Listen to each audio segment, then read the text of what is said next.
Tudi kolegica Damjana, pa bomo res bolj na kratko vam predstavile galerijo. Naša galerija je že, oziroma začetki naše galerije segajo v leto 1968, ko so v Trebnjem začeli za tako imenovanim mednarodnim taborom likovnih samorastnikov.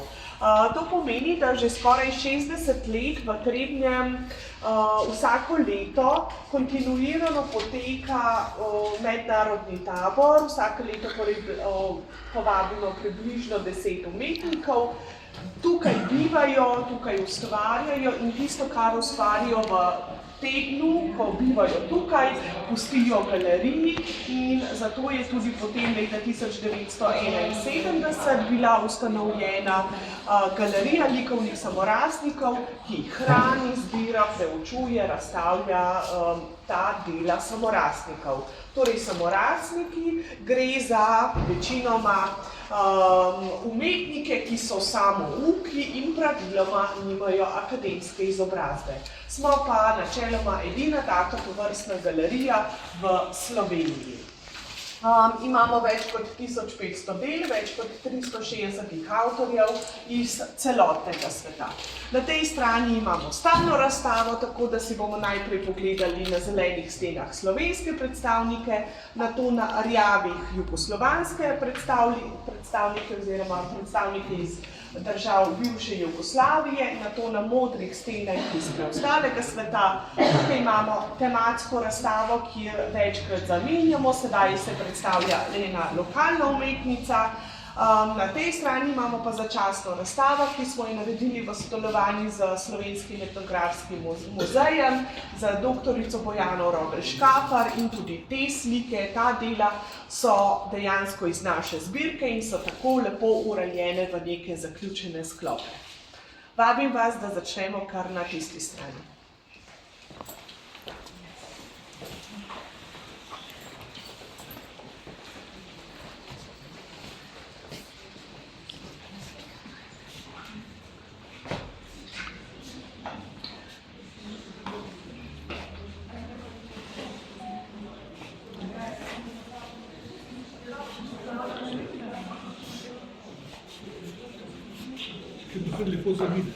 Ja, no, tako me veseli. Pridite bližje. Torej, zelene stene, tukaj govorimo o naših slovenskih samorastnikih, začetnikih. Te začetniki so tukaj Polde Mihelič, Viktor Mađar, onedva sta začela tudi kot učitelja, marsikdo iz Trebnjega jih prepozna, ker sta jih tudi učila. Zelo zanimivo je, da te začetniki, samorastniki, v njihovih slikah vidimo predvsem kmečko okolje, zato ker izhajajo iz podeželja in praviloma slikajo tisto, kar vidijo okoli sebe. Torej ni nekih mest, ampak gre za upodabljanje preprostega kmečkega življenja. Zadaj tamle vedno omenimo slikarja iz Koroške, Antona Repnika, za katerega velja, da je nek žalostni veseljak. V njegovih slikah vidite veliko otožnosti, te njegove figure imajo zelo velike roke, noge so vedno zelo utrujene od tega težaškega življenja, zelo izrazito pa slika te oči, ki kar bodejo ven iz slik. Zanimiva je ena tehnika, ki se pojavlja tako pri Slovencih, kot naprej bomo videli pri Hrvatih, in sicer gre za slikanje na steklo. Slikanje na steklo je dejansko tehnika, pri kateri slikarji slikajo od zadaj in je obratno, kakor da bi jo slikali od spredaj. Torej, tako, je zrcalno. Če slikamo od spredaj, seveda najprej naredimo ozadje in šele potem detajle na koncu. Tukaj je pa obratno, da najprej slikar naredi te detajle, tisto, kar želi imeti v prvem planu in potem sliko gradi. Pri torej pri slikanju na steklo imamo zadaj čisto drugačno podobo, kakor jo vidimo spredaj. In to otvorimo, to smo mogoče malce zmanjšali, da imamo 3 začasne razstave, to pomeni razstave v drugi strani v galeriji, zato ker je to pač precej zahtevno, tukaj smo zaposleni 2, če želiš imeti nekaj kvalitetnega, je bolj, da imaš malce manj, kakor da imaš večkrat. Na tej sceni smo izpostavili ženske umetnice, ker v umetnosti so ženske ponavadi vedno malce bolj zapostavljene. In tukaj že spet vidite to slikanje na steklo. Opozorila bi potem tukaj. Tukaj imamo slikarje, ki imajo tako imenovane light motive. Žohar prihaja iz Ptuja in v svoje slike vedno nekako inkorporira te zanimive kurente, ki so igrivi in tukaj ne upošteva proporcev, ne upošteva nobene perspektive in se tako poigra. Lesjak v svoje slike notri daje vlakce, lokomotive in tudi tu ne gre za nobenih pravilnih proporcev. Lavrič se pa ponavadi igra v nekem sanjskem svetu in tako namišljeno ima neke te peteline, konje in še neke druge živali, ki pa letijo v vesolju.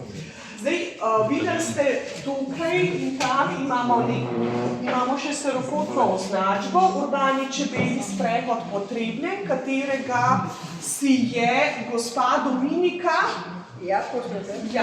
gospa Dominika se je v bistvu spomnila, je naredila ta koncept tega urbanega čebeljega sprehoda, ne? Tako in tako. Urbani čebelji sprehod je del mreže 7 mest, kjer se izvaja sprehod po mestu in se ogleduje točke, ki so kakorkoli vezane na krajinsko čebelo oziroma na opraševalce. To so lahko recimo trgovine, lahko je to fasada, ki je okrašena s kakšnim takim primernim vzorcem oziroma podobo. Potem so to točke, kjer se da kaj pojesti, vezano spet na med in na čebelje proizvode in polno tega še. No, in ko sem se preselila sem v Trebnje, sem nesla dobro prakso iz Ljubljane in smo ustvarili urbani čebelji sprehod, ki se začne na Glavarjevi ulici, ker je Peter Pavel Glavar bil tisti, za moje pojme, najbolj pomemben slovenski čebelar v zgodovini.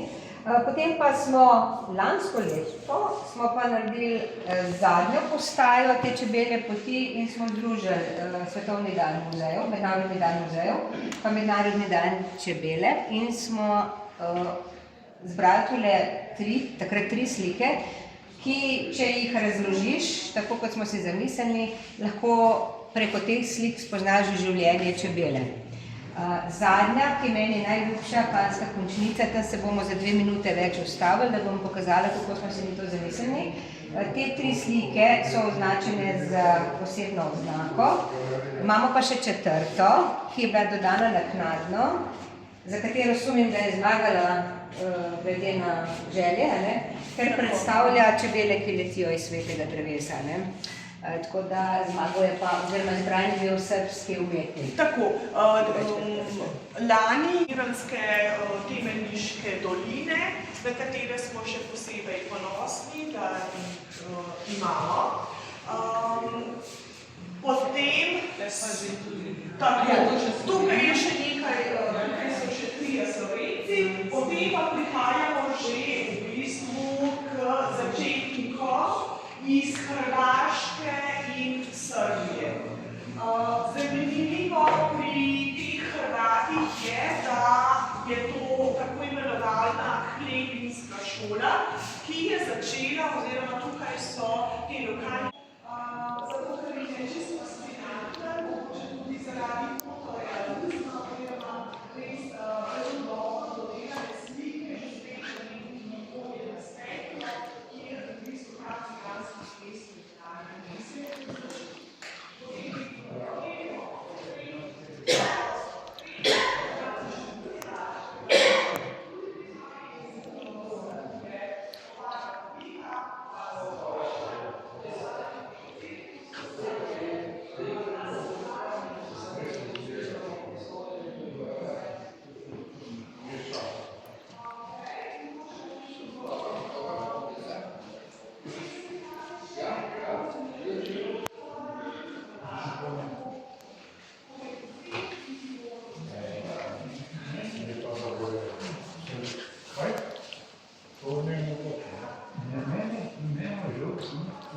dejansko se je to, kar je se je zgodilo. On je hotel to vrede čisto. Čisto, enostavno on je recimo, on je pač imel seveda veliki